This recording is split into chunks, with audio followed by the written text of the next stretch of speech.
We're going to do a little roundtable-ish type of thing. And the question for this week is, what is it, like superhuman, Superman? What was it? Becoming superhuman. Yeah, but like in the first episode of this Bunker reboot, we did the ethics of AI.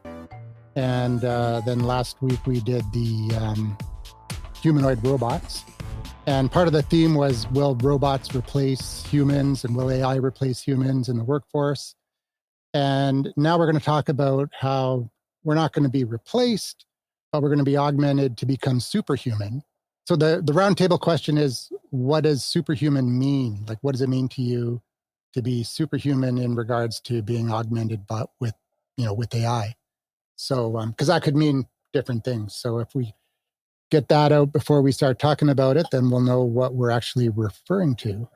All right. So there was, what was that book called again, Andrew? It was my interview. It was Rise of Superman by Stephen Kotler. Yeah. So Rise of Superman, basically it was about people that get in the zone.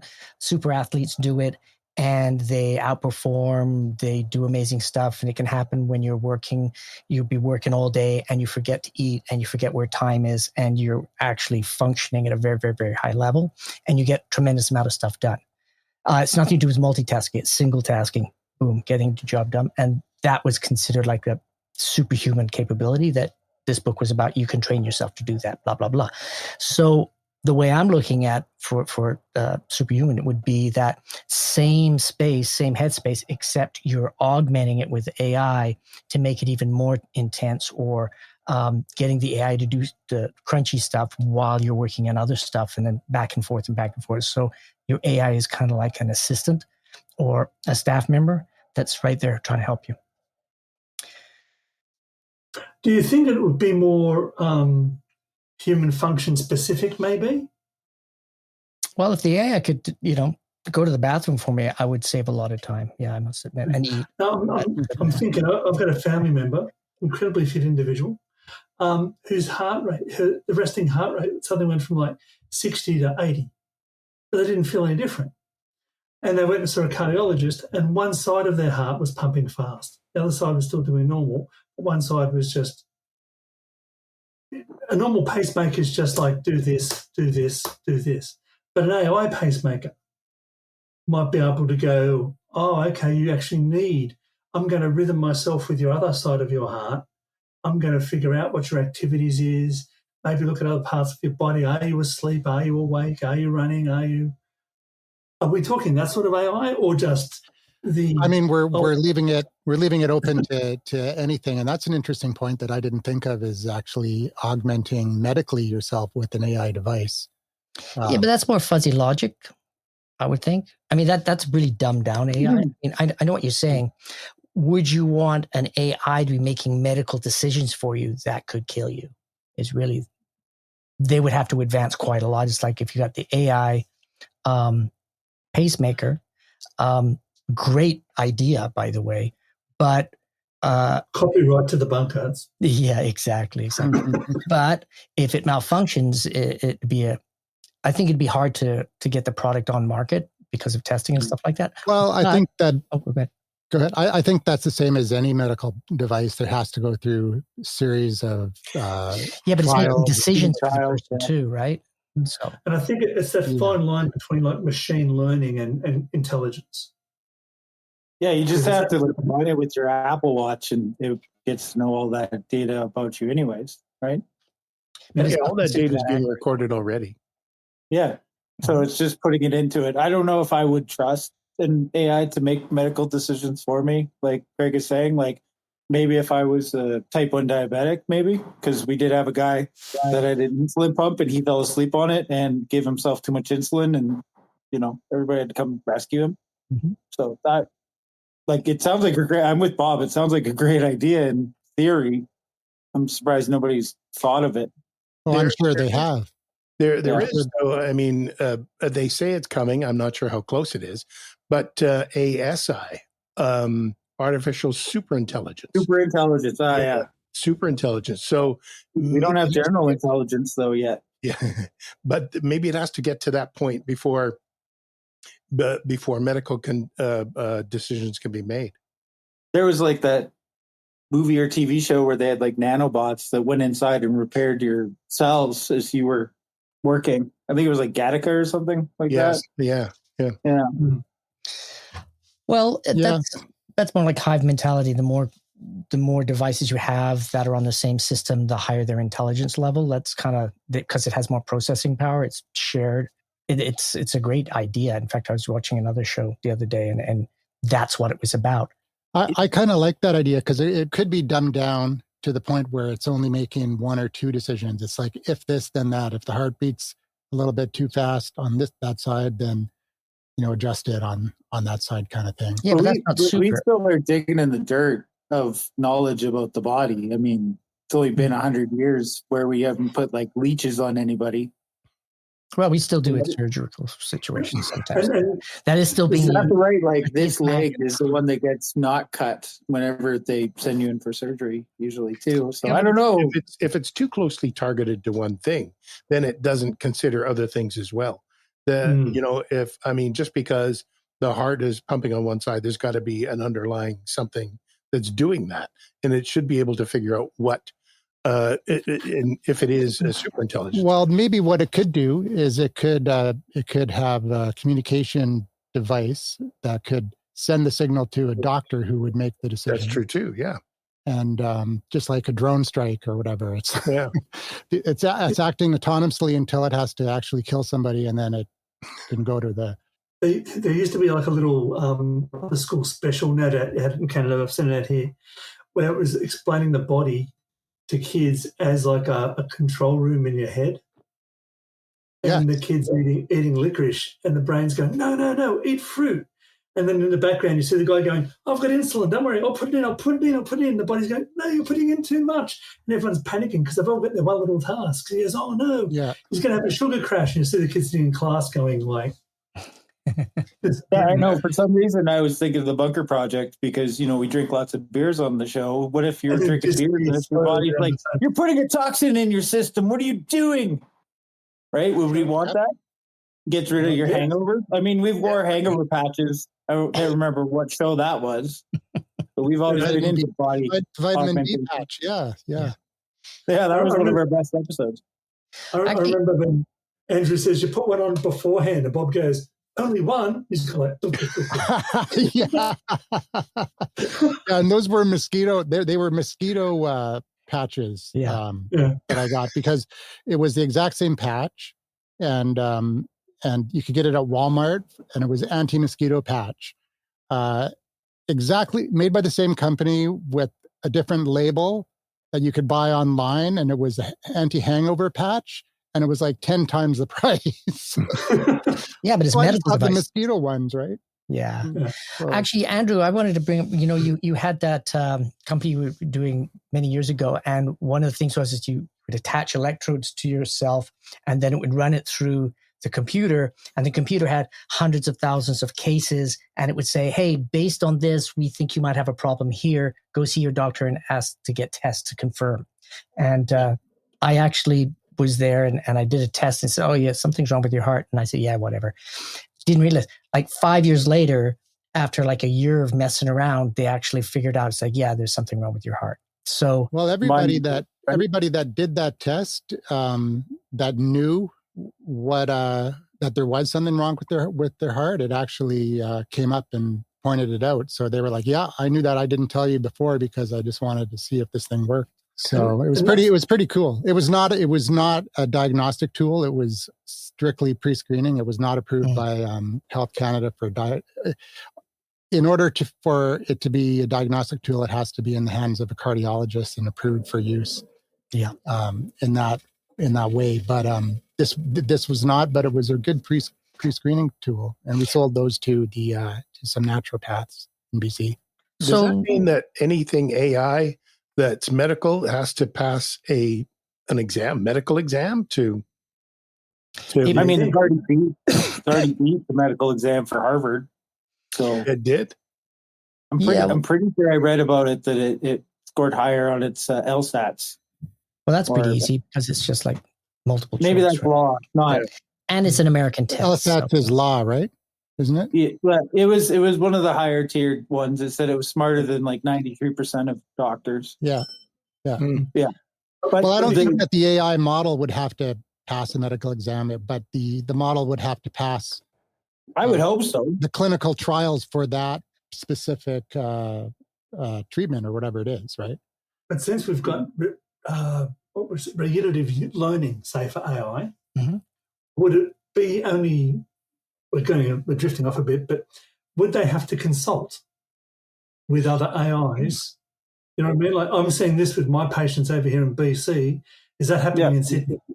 Do I Yeah. trust the Mayo Clinic AI versus the Sydney School of Chiropractics? You know, Exactly. which version do I want?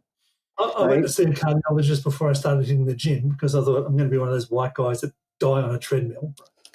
So, as I said, the cardiologist said to me, "How long have you had asthma?" And I said, "I don't have asthma." Like he goes, "No, you do." He said, "There's one muscle on the back of your heart gets very thick when you have asthma because it's trying to push more blood to your lungs." No one had ever picked up my asthma before. But this one guy is just like super talented cardiologist. Now an AI model would be able to pick that up right away, Yeah. just in a simple screening, right? Well, it wouldn't be a bunker project if we didn't at least go on a few tangents, right? Because Yeah, exactly. what we did in the past. Ken, what's AI superhuman powers to you? Well, I've been reading about ASI, the artificial superintelligence, and they're calling it a singularity, in that it would change everything because it's 1,000 times smarter than a human. So, but until we get there, AI superhuman is just about changing your immediate world.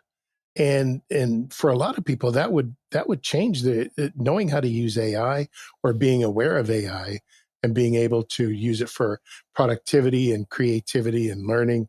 It would really enhance their job situation to begin with. And if they weren't, it's just another tool. Just like when you go to YouTube and watch a video, how to change a transmission, or how to fix your computer. Any one of those can, but turning it to AI, that would really give you another boost entirely. James, what do you think about superintelligence, or is AI even capable? What is superintelligence and AI to me? Well, not super intelligence, but superhuman abilities using AI. I mean, we kind of see it already. Like we have these suits for paraplegics and people that are learning how to use bionic arms. I don't really want a chip in my head to work alongside. I have enough voices in there. I don't need another one. Right? So, but They can Ken brought up a very harmonize. important point. That would be nice. Like my computer, before we started, decided to die. That's why I'm on my phone. And I think there's a bit of lag between me talking and you guys catching it. But it would be nice if the AI on my computer could just fix it right now. Yeah, you or know. warn you. Fix Or itself. warn me. Yeah, you don't That'd have be time in helpful. your schedule to fix your computer.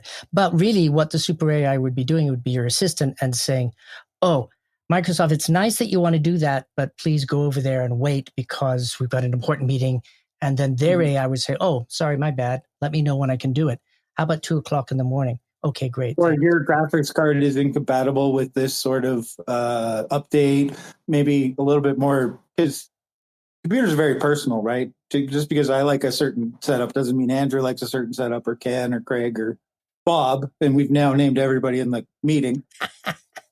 You see what I did there? Yeah, beautiful. But I think with AI, we're like Bob's right. Like an assistant is kind of what everybody's kind of shooting for. Meta glasses being, an AI you can talk to. It can be very scary. What about for cognitive repair? I mean, someone with Alzheimer's or dementia, it's that locking in yeah. the things. It's all, look, that's your husband. Don't touch the stove element when it's red hot. All right, just like. Well, that's a caregiver, and we kind of talked about that last time when people were like struggling with cognitive problems or were lonely or whatever, dealing with psychological problems, and it's very time consuming, right? Yeah, I'm kind of more Darwinism these days. We just reached 8 billion people. Let's let survival of the fittest just go to it, depending what AI you buy. Yeah. Well, I think you're right there. The first world countries and people that have the capabilities of having a computer and the ability to pay for a higher quality AI, that gives them a massive advantage over other people. And the other thing is people that uptake AI within those societies where the AI is available will have a massive advantage over other people. And that's just the way it's always been. And it's being able to recognize that, okay, AI is here. It's here to stay. I've got to learn about it. I've got to understand the limitations of it so I can use it to my benefit. Whereas other people are saying, oh, it's a horrible thing. I don't want to do it. I'm going to ignore it. Well, okay, that's a decision you made, but in 4 to 5 years, you might not be hireable. And then you're playing the catch-up game, and then it's almost impossible. So do we let AI thin the herd? That would be a question we'd have to pose to it. And it probably would say yes. I mean, every sci-fi movie about AI taking over is humanity is a plague and we should eliminate them. So yeah. I think it took you long enough. But it's not actually true because, I mean, the media makes it seem like it's true and all the sci-fi dystopian futures make it seem like it's true. But look at Star Trek. That's a positive future. Well, if you think back through history, end of World War II, Japan mechanized and started producing as a way of repair, and Europe did the same thing. Right? They became a powerhouse. They became too wealthy to be a cheap manufacturer, so Taiwan did it. Taiwan becoming exceptionally affluent, went to China. China's becoming affluent. It might go to, say, Africa. But when we get to a place where it's like, well, we can 3D print, we've got AI, we don't need humans, we don't have to go and give industry to these poor countries and lift them out of poverty. We'll keep it here. I saw a thing in the paper where somebody 3D printed meat. Like they can 3D print a steak. Yep. So we can print your food, print your, you don't need manufacturing, you can print it wherever it is. AI can control it, can design it. Oh, that handle on your door is broken, I'll just drop one on your printer. Yeah. So like we don't need the people in manufacturing anymore, which means we won't be able to raise these countries out of poverty. So maybe AI will just thin the herd. So by thin the herd, you mean like murder them? These countries that would normally be lifted out of poverty. It's kind of funny, the Australian guy. Well, actually, technology is already technology advances and changes in society as a result of those. We're already thinning the herd because the fertility rate in Western countries is, in Canada, the United States, it's about 1.6. Yeah. And then in South Korea, it's like pretty much at 1. And China is at 1.2, 1.3. And the replacement level is 2.1. So every generation in South Korea, Asia, Japan, pretty much all the Asian countries, they're getting cut in half every generation. And the only reason why the population is still growing if you go to Our World in Data, you see the world's population going up, is because we're living longer. And the baby boomers are still alive. And that's a big hump that's going to go off the cliff in the next 20 years or 30 years. Send them to Australia. They're empty. Because of a series of factors, which mainly is like technology driven and culturally driven by moving from rural farms to cities and living in small apartments, and economic opportunities for women, increasing the opportunity cost for childbirth. We're already seeing it. It's already the herd is being thinned without anybody taking any action. It's just a natural progression of the economy. And as countries get richer, if you want to have less people, just make everybody richer. That's the way to do it. So is it knowledge or selfishness that's thinning the herd? No, it's just it's just a fundamental shift in the organization of society from rural farming communities that, if you have kids, it's an asset because now it's free labor to have on your farm, versus moving into a 2-bedroom apartment, and now they're a liability. And that's part of it. And then also in China, there was a one-child policy for 40 years, and now it's a cultural norm. And they favored males, so now that's skewed a little bit more male than female. About, I think it's 52%, 53% male. So yeah, it's very prejudiced that way. In fact, there's this thing: if you're a woman over 23, you're never going to get married. Then they're called the forgotten women in China, and that exists today. One of the things a lot of people don't realize is if you have these long, one child only in the families, in 30 to 60 years, your country won't have enough people and you'll be screwed. And that's what's happening in Japan right now is they've got more people that are over the age of 60 than anything else. And they don't have enough people to take care of them. And so what they did is they made it legal for somebody that's up to 80 years old to still work. So people that are really, really old can go work at McDonald's or do whatever they want.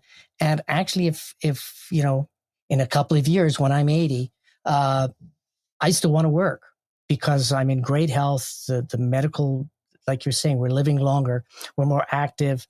So our ability to actually be cognitively aware and not declining is hugely different from 20, 30 years ago. So yeah, I think if you want to retire.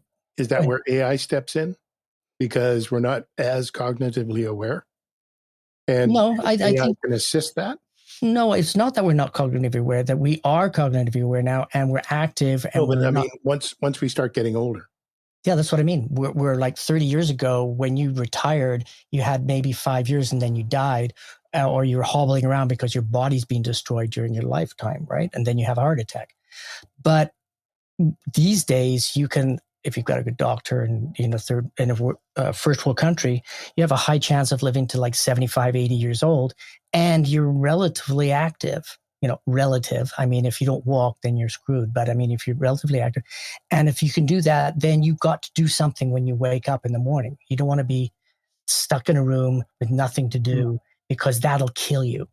And that's why most men that retired ended up dying within 3 to 5 years of retirement because they didn't have anything to do and they were so high programmed for just doing one thing. Or you don't die and you just live for another 25 years miserable and waste away, which I've met those guys before. Not a good outcome either. Yeah. Do you guys have the age pension in Canada? Mm-hmm. Yeah. Yep. They keep pushing the age out in Australia a couple of years every now and then because it was originally 65 when it first came in. And that was because an average male dropped out at 61. Mm-hmm. So if you're out with everyone else, you get money. Right? But now people live into their 80s and they're like, we can't afford you bastards. What are you doing? Like, yeah, so now it's like 67. They're planning to go to 70 very soon. Yeah, they canceled the bets in England for the Century Club because too many people were actually living to 100 and collecting on the money. So you can no longer make a Century bet anymore. And old Liz, she kicked the bucket, so you don't get the cool little certificate from the Queen anymore if you live to 100. Yeah. France rioted, though. They were like 72, and then they burned the streets. I don't know what happened with that. Hey, well, they're very active. And if you can burn the streets, you can work, right? So, yeah, well, I think the thing is too, is if you're not, if you're not that spry and running around and energetic, these days you do not have to leave the house and you can make money, right? So I think that's a big thing that AI would enable you to do is the ability to organize your life and continue doing freelance work or small jobs here and there, but do it all online. And that is something that exists today, but people that are 65, 75, they don't think that is part of their life. Ken helps people that are older understand technology, but they're not kind of looking at technology saying, well, if I could do this, I could do this little side gig on Fiverr and make some money. So why do I do that? That's a leap of faith that their market exists and you can make money though. And that's they're just trying to talk to their grandchildren. That's the only thing they really want to achieve, and talk to each other.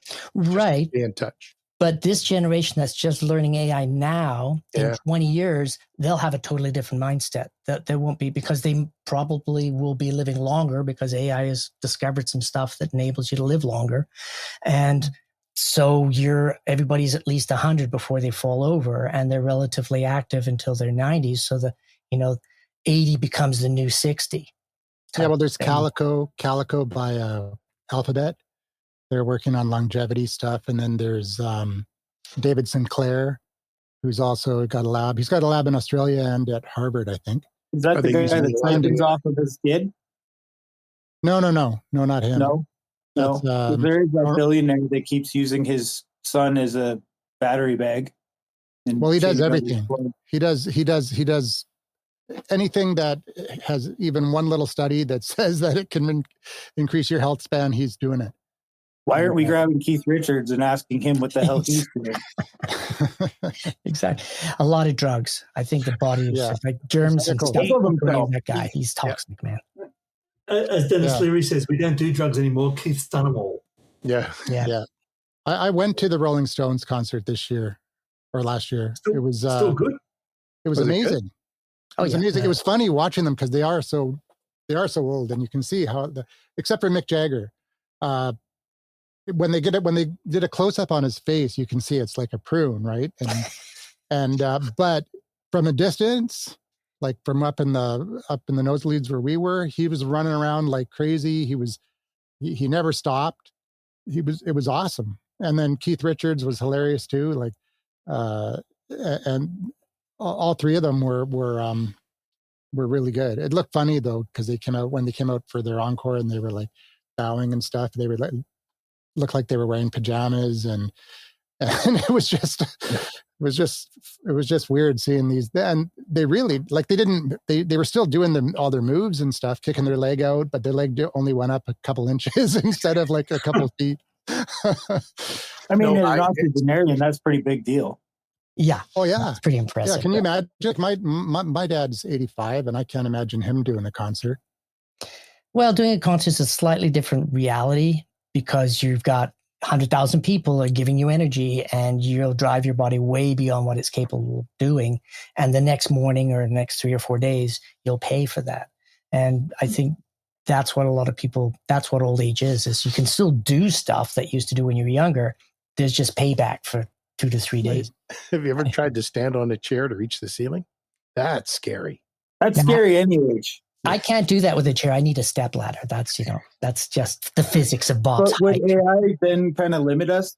Because they'd be like, hey, you're going to make that play in this hockey game, but you're going to separate your shoulder. Would AI step in and be like, that's dangerous, don't do it? Well, they have a That's team the doctor right that thing. can do that now too. And the players say, nah, I'm fine. They'll just lie, right? Okay. That's the thing with humans, garbage in, garbage out. And I think a lot of things with AI today is super exaggerated. Like I had a super frustrating week, wasted 30 hours trying to get the AI to do something. And I could have done it faster, but I just wanted the AI to be able to do it. Come on, you can do it. And it couldn't. It tried and it apologized a million times. To the point I said, this is a script. You do not have to apologize. I don't want you to explain what you're doing. Just do it because we don't have Wait, are any you time. talking more like a human or like executing? with ChatGPT? In Yeah, like are you creating your own small language model or are you just using the large language model? The I'm large, using large. he's not doing a custom GPT. He's Nope. doing He's not doing a custom GPT No. and is it reasoning while you're talking to it? Or just executing? Well, it's more glitchy stuff like that. Like what happens because of security is ChatGPT only allows the connection to be on for a certain amount of seconds. And if you're doing stuff, you have to refresh your screen before it can actually give you the information that it's got sitting there for you. And if you don't know that, it'll sit there all day. It won't say, oh, by the way, please refresh your screen. Because if you go and you say, oh, I want you to do this, I'm going to go sleep now. After about an hour, 2 hours, it forgets you exist. And then in the morning, you get up and say, oh, it'll be all done. It's like, no, after 2 hours, it's shut down. And before that, it gives you less and less and less priority. So the functionality is way less. So the problem with AI right now is you have to babysit it 1 minute at a time, which means it's not saving you any time. The only time it's really functioning and getting back to the original topic of make you a superhuman capabilities is when you're doing something and you're getting it to do something while you're doing that thing at the same time. You have to babysit it. You cannot, it's okay. If you spend $200 a month, you can get it to talk with itself and hint to keep going. But if you do it for the $20 ChatGPT, won't do that for you. Yeah, And that's my definition of superhuman too. Is kind of AI, while you're doing work, AI is doing the kind of tedious, repetitive stuff that would take you a lot of time, and you can just focus on the more important things. And while you're doing that, it's taking care of the other stuff. So that's and I think that's kind of the agentic kind of autonomous bots basically that are coming out now. I think that's what really will increase productivity is these AIs or a series of AIs that you could have one AI for one task, another AI that manages another task, and another AI that makes sure that they're both doing what they're supposed to be doing. So what are we left to do? Well, you're the CEO.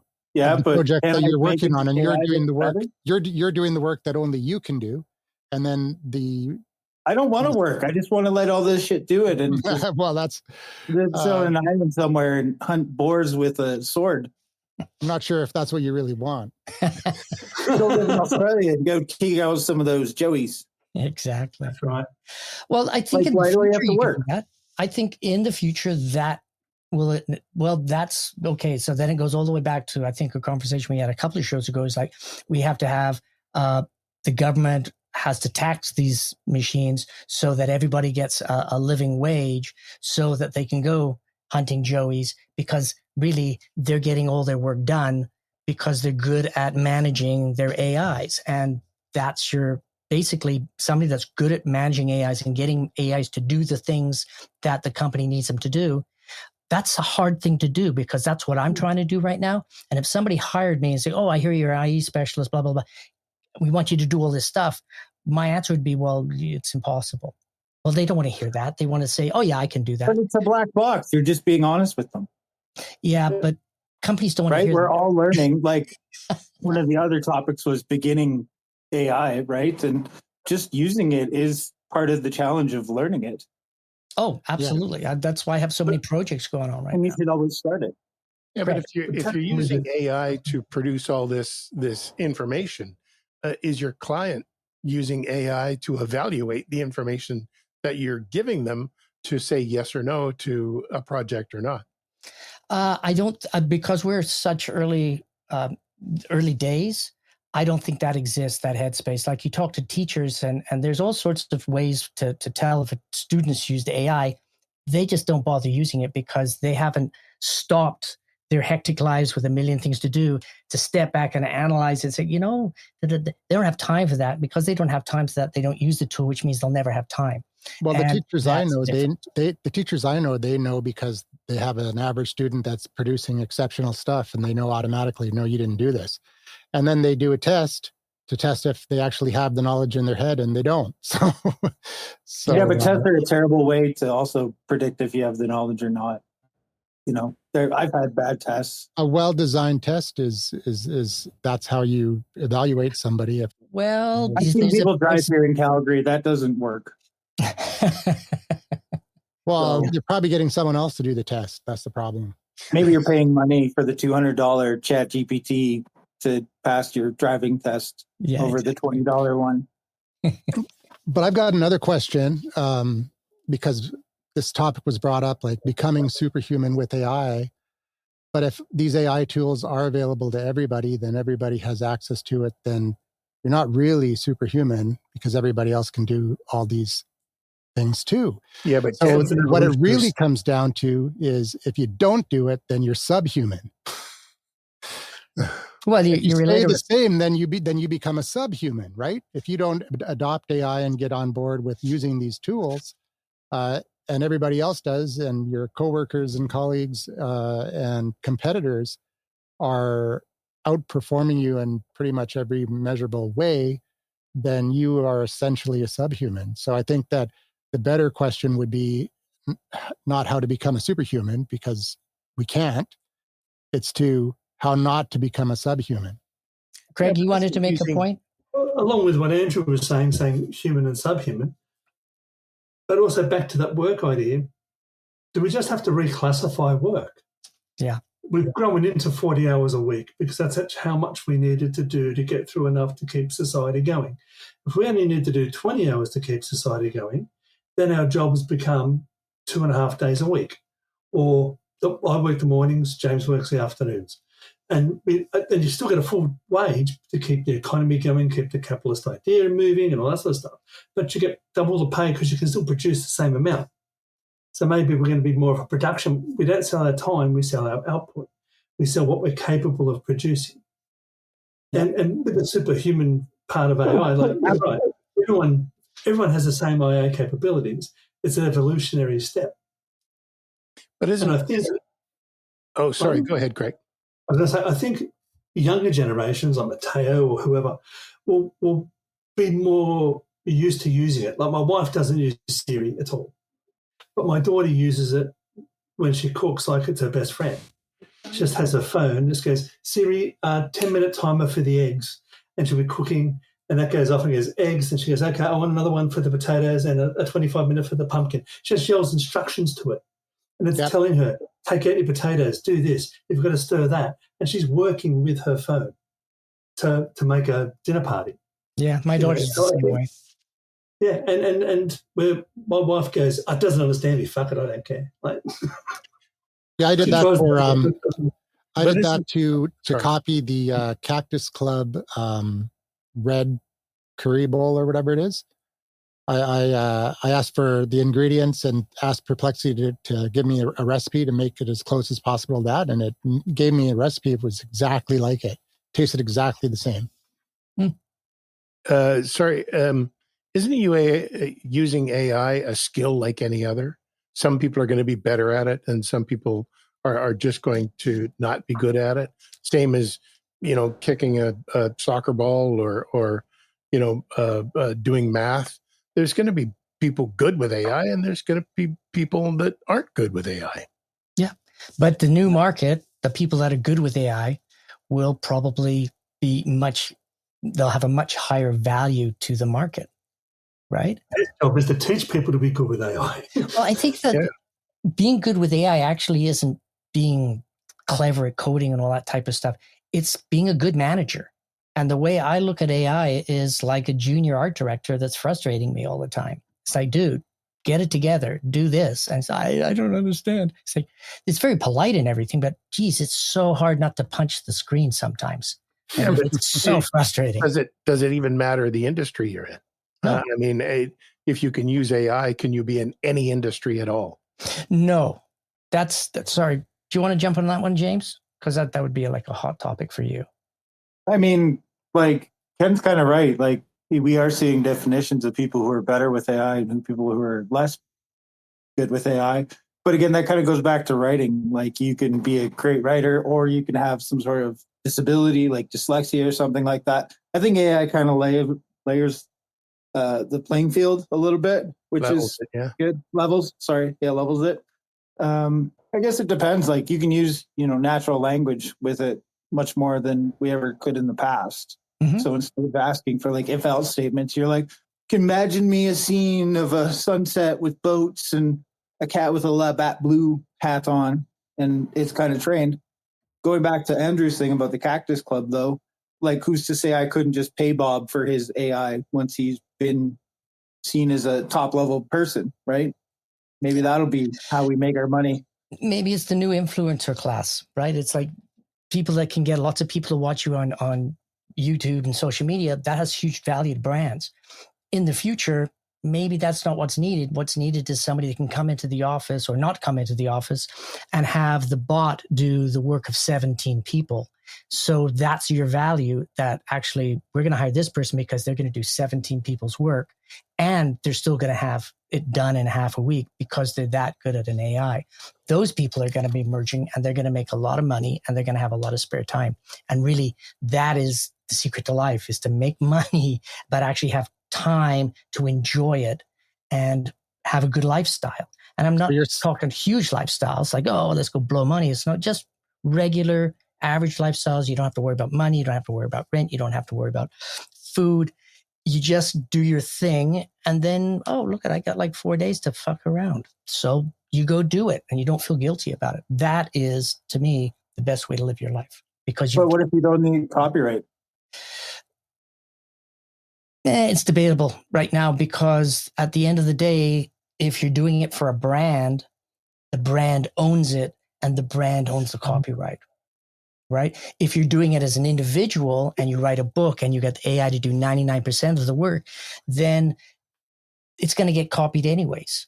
So should the Cactus Club have got a royalty for giving? That's the question, right? Yeah. I would say yes. I'm always going to defend artistic creation. Yeah, well, Cactus Club. This is Craig's. Have you been to Cactus Club? It sucks now. Used Yeah, to but have a big. I didn't put in the crunchy rice. Yeah. Oh, So then it was a little bit they different. But you don't go to the Cactus Club because of that recipe. You go to the Cactus Club because of the brand experience. Come on. That's what you're paying for. You can go to a Sloppy Joe's place that you like that brand experience because it's a greasy spoon and that's what you want. You want that environment. You cannot do the Cactus Club environment unless you bring in some actors, and then you might as well go to Cactus Club because it'd be way cheaper. If you just want the food, well, that's fine. I mean, I can create sushi at home, but I much more enjoy going to a Japanese restaurant and a high-end Japanese restaurant, not because it's got great sushi. It's because I know that I can have a great conversation, has a certain vibe, and I get to practice my Japanese. Yep. Just on the AI thing, plus if you're ever in Sydney, you've got to go to Abdul's best Arabic food on the planet. It looks like it looks like a 60s broken down milk bar, but it's been there since 1968, the same family. It's amazing. But I worked with a lot of intel analysts, guys that were like doing criminal intelligence and things like that. They said a lot of their skill is getting someone get the right question out of the person. Because someone will say, I want all the stats on, I don't know, let's say Budgerigar thefts in Fairfield. And you go, I can get that for you, but why do you need it? And then, I've just noticed there's a lot more of that. So what you're interested in is petty crime. Are we talking break and enters or thefts from outside of a premises? Oh, no, they're always stolen from outside. Okay. So what we're looking for is in the lower west parts of Sydney, external crimes that are happening during the day. Yeah, get me that. Is it formulating the right question? Otherwise, you do a whole report, give it to them, and they go, nah. And I think that's going to be the skill in AI. Anyone can ask it anything. Well, that's the skill now. Right. That is the skill. Yeah, right? that is the skill. If you're a data analysis, your ability to crunch those numbers and formulate a plan gets you $200,000 sometimes if you're smart enough. Well, no, I 100% agree, but that's in every industry. Like if you go in, I'd be going into meetings and the guy said like, well, we're really excited about this logo. And the first thing, so what are you going to use it for? He said, what do you mean? Blah, blah, blah, blah. And it was called the why session. And I would just ask why. And then I'd ask why again until they would, Bob, what's with all the whys? And he says, because I'm trying to find out why you are on this path. I need to know what you really, really, really, really need. And then I'll build something that'll actually work. But if you want a website, and I know you don't need a website because I've asked you 3 questions, you actually need to understand how your brand works better. And you've got to get a better sales team, because if we do marketing for you, your sales team is not ready. So you got to get training. And they're like, whoa, I mean, they're not expecting stuff like that. But that's what basic business consulting and strategy is understanding what the core problem is and then having the knowledge base and experience or people that that have that and coming in and creating a strategy. And then it's like, oh, would you like us to implement that for you? Because 9 times out of 10, if they need a strategy kind of spoon-fed to them, they don't know how to implement it. So he said, well, so then you get a double sale out of it. I mean, really, the whole industry is based on that. I saw a doctor talk about ChatGPT and the dangers of going to it with like, I've got a sore shoulder or whatever. Because she asked a question because someone said, oh, this medicine has sugar in it. I think it was some sort of sugar. And she goes, no, it doesn't. She has ChatGPT. So while she's sitting with the patient, she typed it in, does this medicine have this? He goes, yes. And the doctor went, do you mean, and then she named this other chemical compound and went, oh, yes, you're right, that's not a sugar. And she goes, it's not a sugar. It's wrong. It does have a lot of people hallucinations these days. Yeah. I'm constantly telling, are you hallucinating? Like, what are you on? Stuff like that. But it's only trained in what it knows, right? Like they're very, like you could ask a huge question, but it only knows up to so much. And then it draws from Google or Copilot, draws from Bing. If it doesn't have an answer, it'll just make one up. Mhm. Like it knows who our I prime mean, minister it's is. getting better at not doing that, but it still does it. It's getting worse. Yeah. Oh, really? Yeah, they had the Yeah. fallback 4.0, like ChatGPT is like, oh man, that's not happening. And then they had an issue with the Well, actual. that was because it I was got a being too warning. nice. Well, I actually got a warning saying, oh, by the way, the personality is changing. And I said, okay. And I checked it out. And it was like not nice. Well, it wasn't not nice. It was just like blunt. And I really liked it because I'm kind of blunt. So, Oh, okay. you Because I know, know they pulled one back because it was being too nice. It was being too. oh, yeah, it used to piss me Yeah. off big time because it would spend all this processing power to say, you know, you're right, Bob, and that's great. And isn't it a wonderful day? And gosh, you're handsome. It's like, fuck off. I don't need to know that. Just tell me what the answer is. It But- shouldn't lie to you, Bob. Come on. Yeah, exactly. Bob, you're a short, hairy guy, but, you know, here's the answer.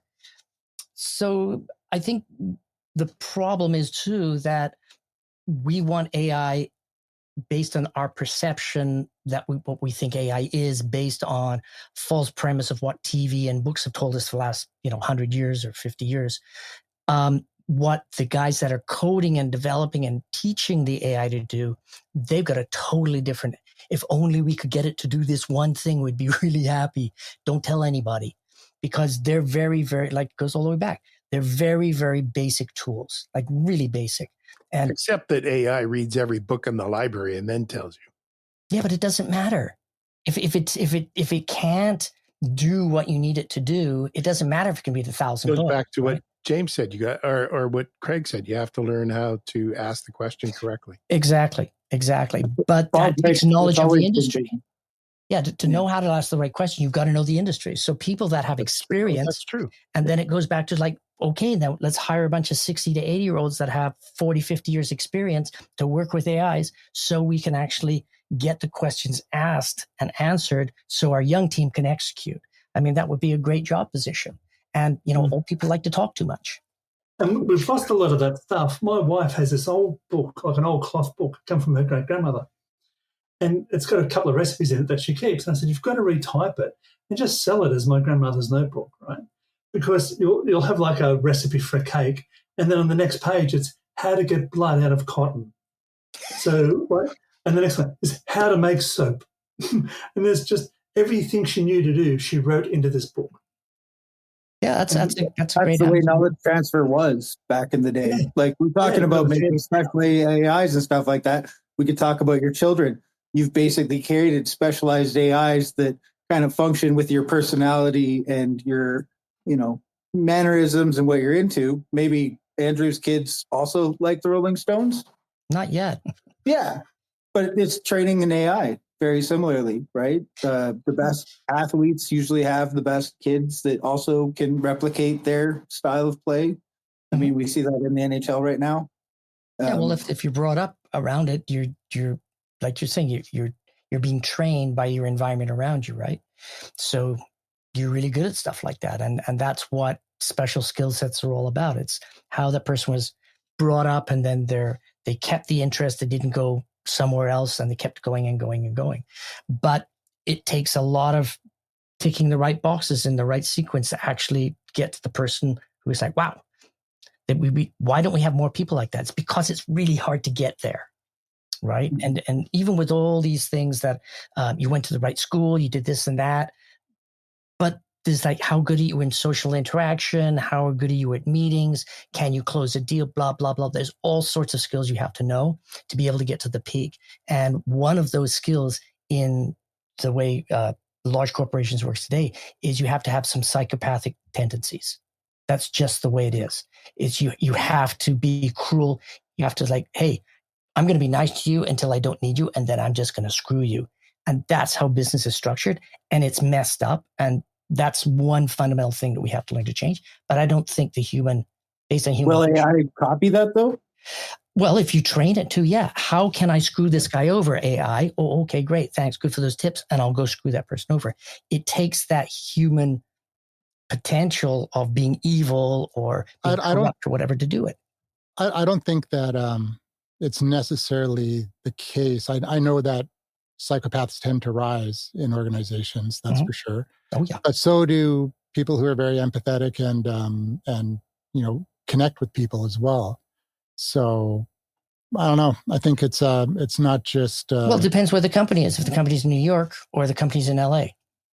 Right? Also, I've seen lots of people that are really shit at their job rise to the top too. Mhm. So Yep. Yeah. why because is they're that? good at Why do manipulating we people. put people who are good at one job into another job and they're totally shit at it? Well, people get promoted to the level of their incompetency. mhm. Yeah, they need to get them out of this position so they don't do any harm.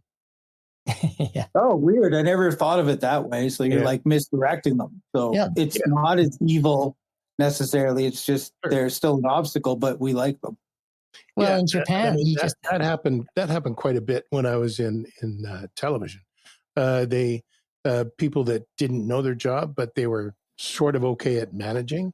They would get promoted so that they don't hurt the actual production in any way, and then so they would just oversee things, and they were less effective, but they were known. They were a known entity basically, so people would just sort of follow them. Yeah, the first time I heard of that was a British, could have been like Oxford or one of those British universities, a Professor Peters put it together. It's called the Peter Principle, where people rise to the level of their incompetence. And he was talking about the British civil service, where you can't be sacked unless you've done something wrong. You can't be sacked because you're not good at your job. You have to actually do something wrong to be sacked. They have to have a reason for sacking you. So you get to a job, yeah, you're really good. So they promote you, you get to a job, oh, you're really good. Then you get to a job where you're really shit. But you haven't done anything wrong. and then you stay So there. move you sideways into a really high-paid guy looking after the mailroom. or something. Yeah.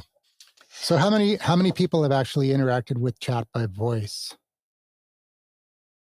I haven't done it yet. I really want to. All the time. I You don't want to try it right now, Ken? Do I want to try it right now? Yeah.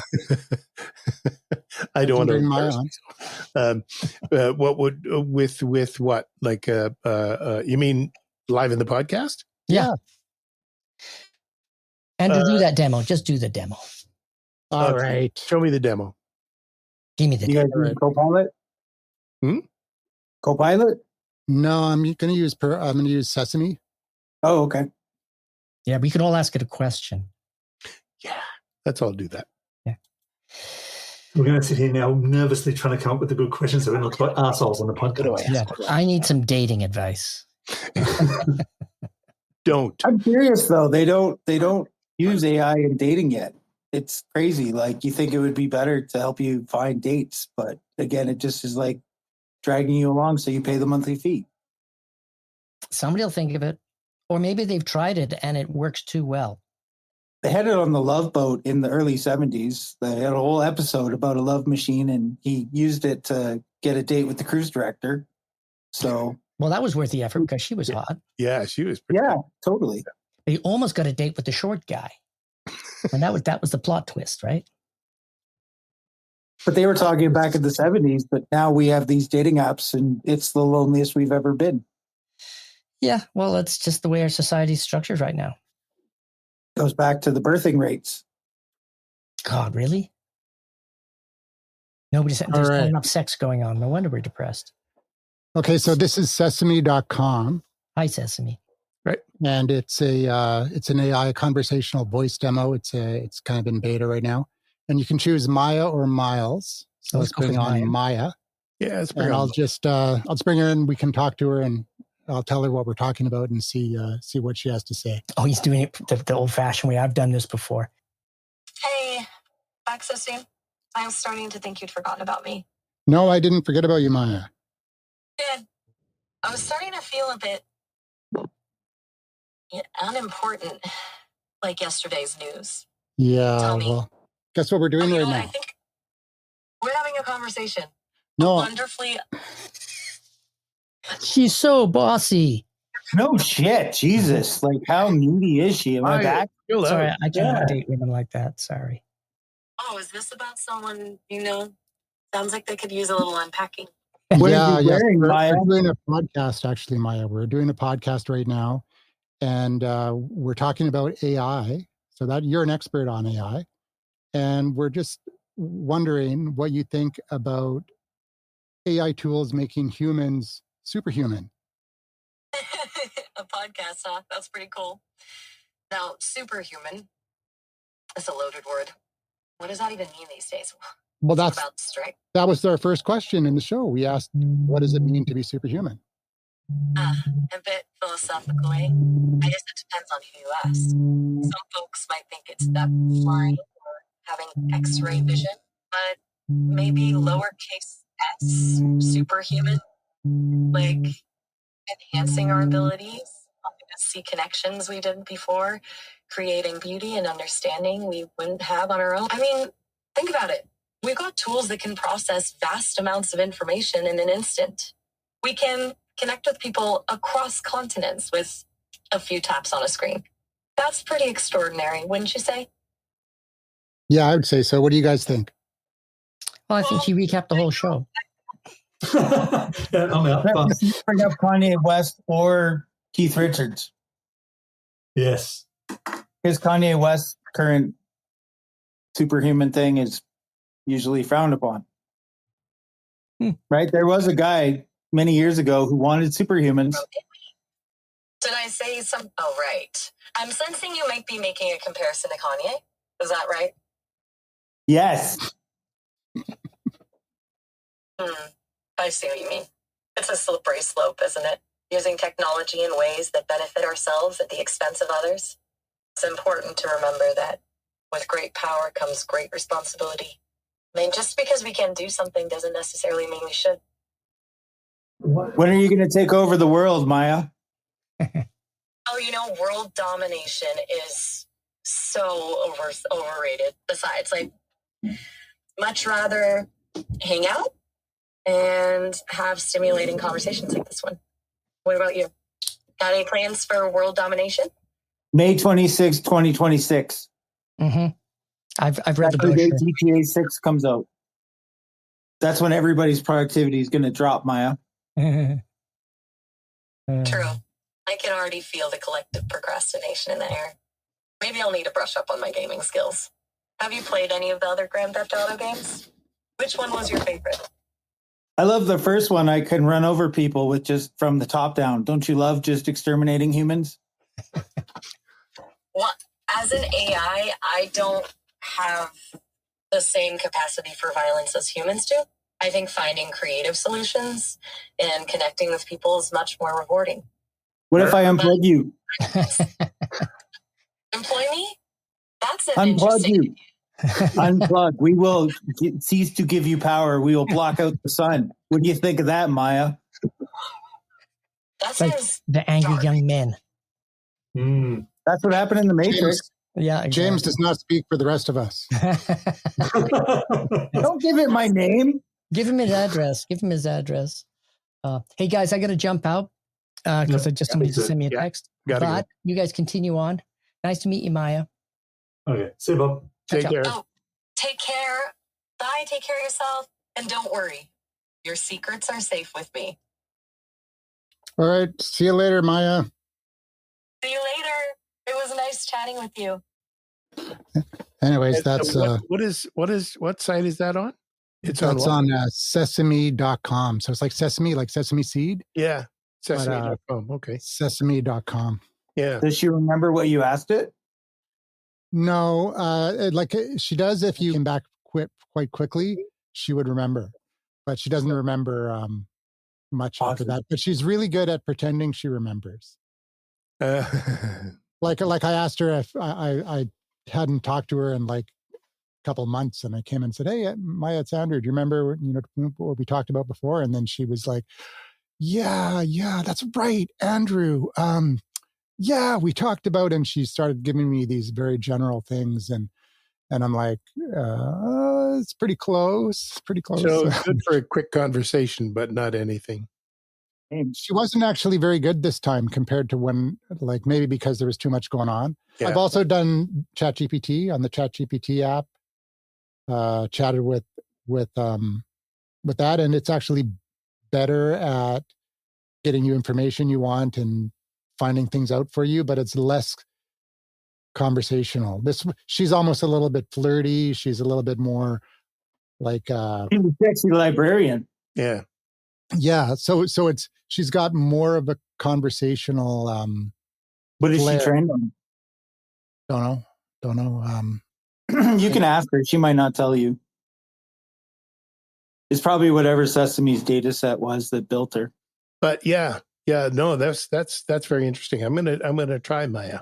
Let's go back to our original topic because we've been all over the place this time to the super AI concept. Now that we've had this discussion, we've had all the back and forth. Is your perception of what is a superhuman changed at all, or is it basically the same? Who wants to jump in first? No, I don't think it's. I don't think my impression of what superhuman AI is yet, because I can't really think of it being defined. Not yet, anyway. Well, not superhuman AI. We're talking about just becoming superhuman yourself using AI tools. Oh, using AI tools. Yeah, and maybe superhuman is a bad word. It's like becoming better at what you do by using AI. I mean, that's a easy slam dunk. That Or better at who you are, because a lot of people. It doesn't necessarily have to be used for work. It could be used for creativity as well. Mm-hmm. Yeah. I was sitting here thinking, what could we do better? Our eyes, super complex, but they still only work in a short spectrum. So if you could augment the eye, say you've got a glass eye, put an eye in there that can work with the nerves, but then AI could sort of give you things to that eye, or you want to see something closer in, it realizes that you're focusing on something, so it moves in for you. It could see ultraviolet.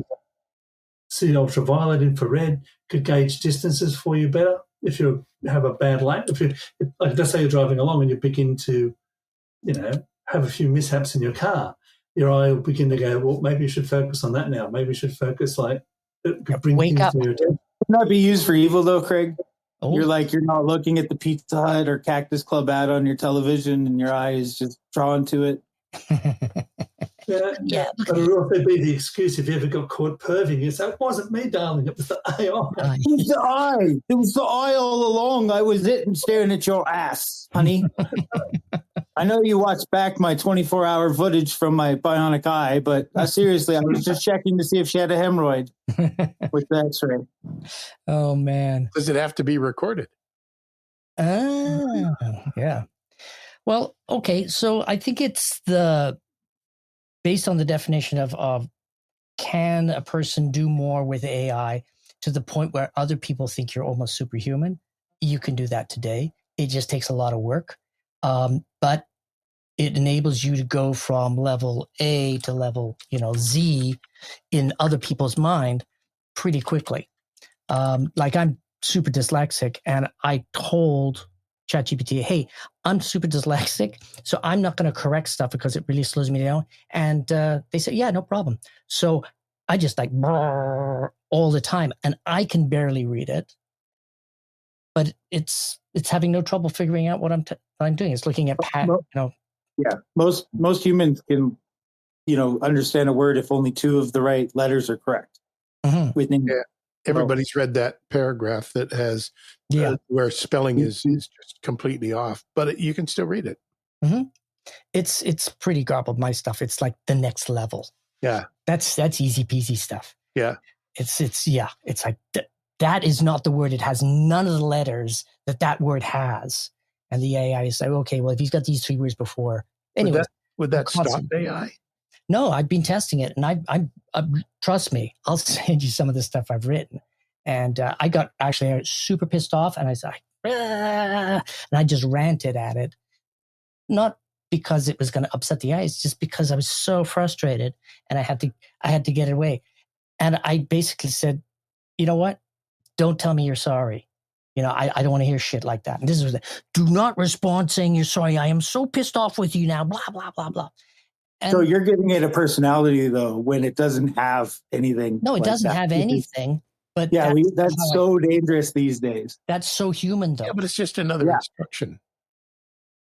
Well, that's the way we view it. Yeah, exactly. And like there was the issue, they're spending millions and millions of dollars because people say thank you. That's because they don't want to die when the robots uprise. And that's the thing is like it takes an AI is so incredibly inefficient use of energy to get what you get, even though it's amazing what they do, it's super inefficient. And that the stupid AI has to say all these things to be more human is also a huge waste of processing power. Like, why can't they just have, like, I want my AI to be blunt and like an asshole. Click. You can tell it that today. You I could know, go but- in ChatGPT and be like, be blunt and an asshole, and it Yeah, will act but like it that. forgets. It forgets. It You got to forgets. turn on the one to remember it. Trust me, I've done it a million times, Yeah. and it just doesn't. The one thing it does remember is my dyslexia, because every single time I input, it's reminded like the dyslexia, so it's fresh. But sometimes I'm in different moods and stuff like that, or I'm just asking name stuff, and then it will wander over here and it'll forget. It gets like I've asked it to say, anytime you do a memory flush, you get a memory flush, let me know. And sometimes, like 2 days ago, it was happening every 30 minutes. Every 30 minutes it was getting, I said, oh, Bob, sorry, can you upload those 2 files that we were talking about 7 minutes ago? It doesn't say 7 minutes. I look at it and say, Jesus, that was 7 minutes. Yeah, here's the damn files. So, okay, let me analyze them. Then the screen freezes. Then I reboot it, and then it gives me the answer. And if that's okay once, but if you're doing that like 600 times in a day, it's a little frustrating type of thing. So yeah, there's other things, like you're right, there's other things you can do, but fundamentally, because of the security limitations, because of the way the thing's structured, because it's wasting a lot of time for processing to say, oh, this is what I think went wrong, and then lists out all the things that went wrong. I don't really care. It's just a waste of time for me to read that. Just say, oh, here's the answer, not what you thought about. You don't need to train me, but because it was trained that way, that's kind of the way it acts, like every single time. So now I just say, I have got, key commands, which are just basically a string of keys in the upper right-hand side of the board. It's like click, click, click, click, and then it'll freeze for a little bit, and then boom, it'll get better. With that said, we're going to wrap the show up here. One last chance to talk about AI superness, or how you would like the AI to function in the future. James, what do you think? Why did you go with me? Okay, Darth, what did you think? Darth.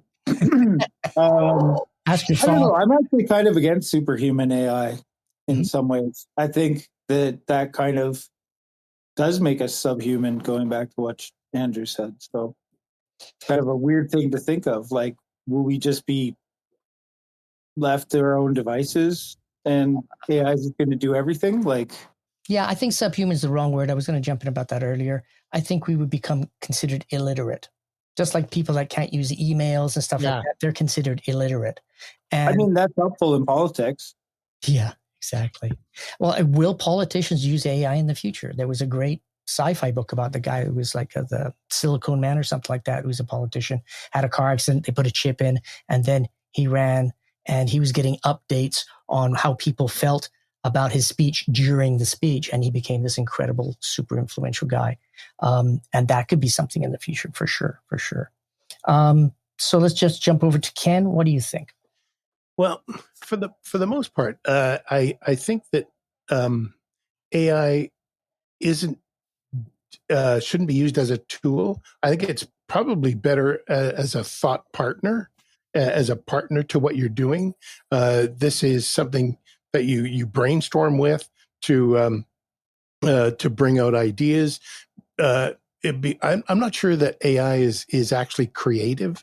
The human part of you is the creative part, but you can be inspired to be creative using AI. I think that's a more important part. No, that's great. I truly believe that's a very, very good use of AI for sure. Craig? I think I'm drawn to the idea of medical AI. I think there's going to be great things in that, because I think if we start partnering with it for our thoughts and some of the things we do, I can see us falling into the Little Britain model where, sorry, computer says no. And I've experienced that. I went to a shop and I bought 3 things, and the girl said like $27. And I went, it can't be, they're $3 each. And she just pointed to the cash register. And I went, just do the maths. But she just went, just get your boss. Right? And people, so how did you come up with that idea? Well, the AI said that would be they will start to not trust themselves. I'd much rather trust a flawed human, but I'd also like AI that can work really quick to moderate my insulin level or my heartbeat, or tell me that a liver dysfunction is happening or something. I'm not that old, James. It's all right. I'm imagining.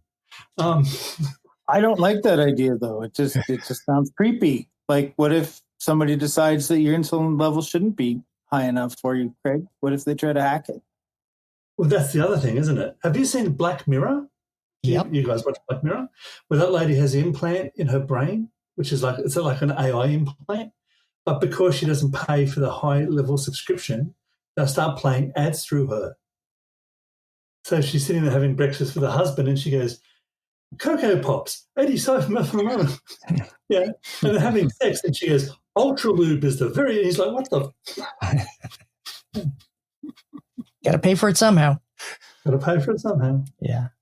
Okay, Andrew, what do you think?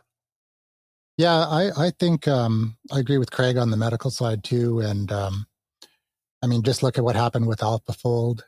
Those proteins that they predicted took them just a few years to do, and it would have taken all the PhD labs in the world like hundreds of thousands. Like, I think they said like a billion years. Like, it's some crazy number. Yeah, and in terms of do I think it's changed or anything like that since the beginning of the conversation? No, I don't think so. I think I think that we're going to see a massive change in the way things are done right now. There was, I think, a Cornell University study that they looked at American businesses and AI adoption, and they got about a 15% productivity increase so far. So it's quite a bit, but it's not earth staggering yet. But the adoption rate is still very low. We're still right at the beginning of this. So, and another thing that's interesting is all of a sudden there's like multiple corporations that have declared that they're AI first.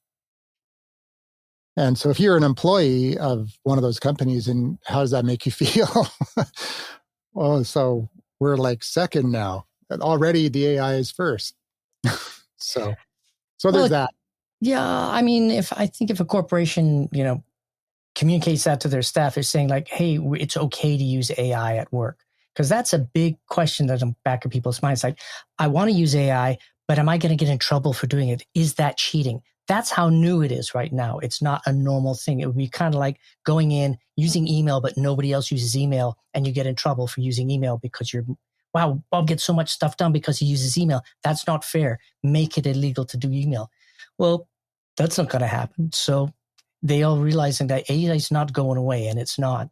So let's get our staff up and running and good at managing, and be frustrated and understand the limitations of AI, and see where they as employees can become super employees if they can get the AI to augment and enable them to do more in a day, or become more productive or organized or whatever that they need. I mean, everybody, there's no such thing as a perfect employee. This guy's really brilliant at this, but he's terrible at organizing things for X. Well, if the AI can do the thing that he's terrible at, then that employee becomes way more valuable. So I think in the not so distant future, like 6 months to a year, that will be something when you're dealing with HR and job interviews to say, so what do you use AI for? We're going to ask you some basic AI questions, blah, blah, blah. How would you deal with an AI in this situation? And if you don't know, well, I'm not into AI, I think it's BS. So, well, thank you very much. It was great chatting with you. Bye-bye. So yeah. When I'm teaching, I teach seniors how to use technology. And as of late, we've had high school students who get credits for school by helping out and volunteering. Well, they're now telling me that some teachers, even at the high school level, are allowing them to use AI for certain topics. So, and I think that's very healthy. It's what they're going to have to know anyway in 10, maybe 15 years. So why not start it now? Yeah, I agree 100%. Yeah, Linda McMahon has talked about A1. A1, she kept saying A1. She meant to say AI. Yeah. A1. Yeah. But I think A1. that All goes, the kids are going to learn A1 from kindergarten. Yeah. Yeah. I think it goes back to being able to formulate a good question. If you don't know the topic, you can ask the question. That's true. Yeah. Well, but if you're Yep. okay, so this is very interesting. Like if you look at any toddler and their parents are irresponsible enough to give them a tablet, the toddler learns how to use the tablet because that's how software is built. It's like it's self-teaching, and it gets really good at using it. Then you take the tablet away and you give the kid a magazine. It struggles with the magazine because it's not interactive. It does, it's like, this Yeah. is broken. I That's don't like this. No, you use it this way. I don't want to read. It's new muscle memory, and I'm not getting feedback, and I'm not being rewarded for it. I want the tablet. So that's what's the danger of having a tablet when you're very, very young. And there's been lots and lots of studies about cognitive awareness, and it basically messing up the structure of your brain if you are exposed to screens at an early age. And nobody knows about it, man. So there's all these kids that are almost crippled in social environments or learning environments because in their school, they get given a book. Now, what the hell is this? They're thinking of taking clocks out of classrooms because kids don't know how to read them. That's the reason why I'm so screwed up is because of Pong. Mine was Pac-Man. I knew you were into Pong, but publicly admitted. Yeah, that was the bad. first video game that I played back in the day. Pac-Man taught me running around. But I was already 7. I think I was already 7. I was already 8 or 9 when I started playing that. So wow, you became a Pong star. James, so I couldn't help myself. It was so awesome. Yeah, it's going to have to be something that goes alongside you, really, at the end of the day, if we want it to do anything. I have people that do email, and I tell them that they have to dumb the AI down to what they want to say, because if they try to express themselves in public the same way, it just doesn't work out, right? So you got to kind of meet the AI at the level that you're at, I guess, is what I've seen in the business world, which is kind of weird. Because you don't want the guy that doesn't understand the words. Yeah, and you make a very good point there that if you utilize AI all the time at business to do all your communications, that isn't you. And so when you actually meet people, you'll have a brand disconnect. And that's just, everybody has their own brand. And I'm totally aware of that. So when I use AI, I'll actually be instructing it. That's great, but make it happier. Not like copy paste. I'm reading it.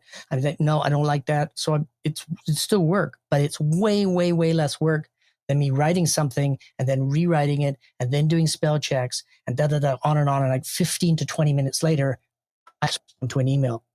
That's how long it would take me, 15 to 20 minutes to respond to an email. But these days it takes me 3 to 5 minutes. That's working with an AI. That's still slow, but I'm doing a lot of stuff in there. I'll do some research. I need that fact checked.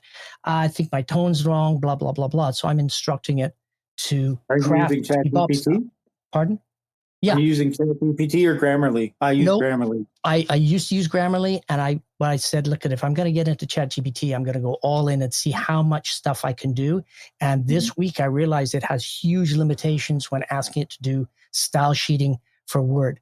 So it's like, here's a 200-page Word document, and I need you to make it this one capitals, and I want these ones to that. And it said, oh, okay, I can't do that.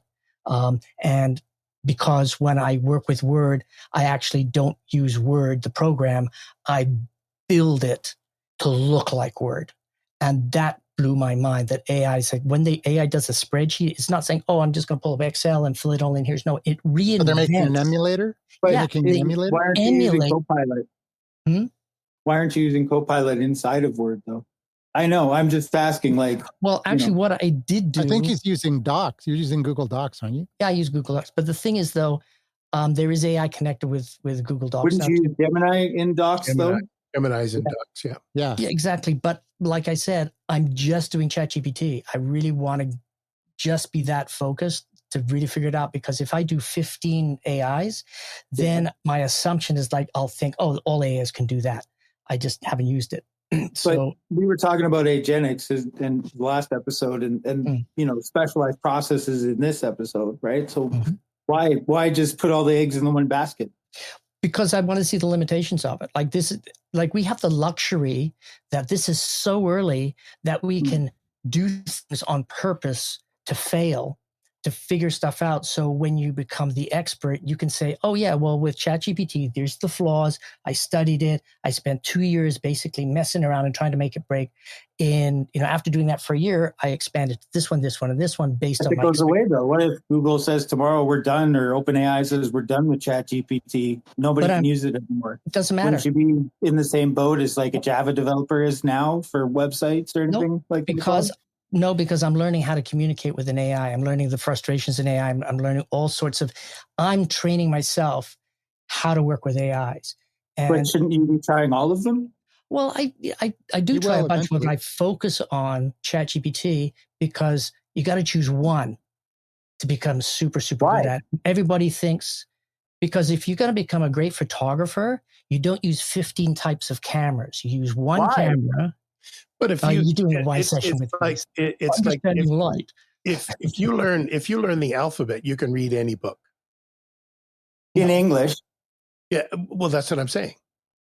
But if you learn, you're going to learn the Greek alphabet though, because it's more widely known. If you learn how to talk to an AI, is it really going to be that much different with every AI? Not usually. No, it's usually pretty standard across most of them. They have some tiny, minuscule changes. That's why Gemini is the top right now. Yeah, they're all basically the same thing. So the thing is, like, if you learn the ABCs, you cannot read every book because there's a thing called vocabulary level. And if you get a vocabulary that's high enough, then when you read, you can get more cognitive awareness of what the guy's actually trying to communicate in that. So if you have a good AI vocabulary, you can communicate to AIs strategically or better. You're better at writing scripts or whatever. You're better at reacting to their mistakes, blah, blah, blah, blah. When you put together an assignment for it, you understand how to put it together. That's a totally different way of thinking than interfacing with a human. Totally different. So, it's like I'm an artist. Screen on a human very often. Otherwise, you have to go look up how to get blood out of cotton, right? Exactly. I'm bleeding to death, but I got a cotton shirt. AI, quick. Here's your script, Mr. Garlic. Quit hitting me. Print it out and put it on my dead body. My wife will kill me if I get the stain on here. Yeah. What are you looking at? My one eye is still recording you. Exactly. All right, ladies and gentlemen, I think that's enough digress. I think we win for a digression out of the new series. This has been the most aggressive, but it's also been a fantastic conversation. The most fun. Yeah. Very fun. Yeah, all right. Well, we can get into more of the tools and stuff next time when we got Bosco on, and we'll see if we can get anybody else to join us, like Marcel or whoever else wants to come on. Sure, absolutely. And let's wrap it up. And I'll see you guys soon. We'll talk to you later. Yeah.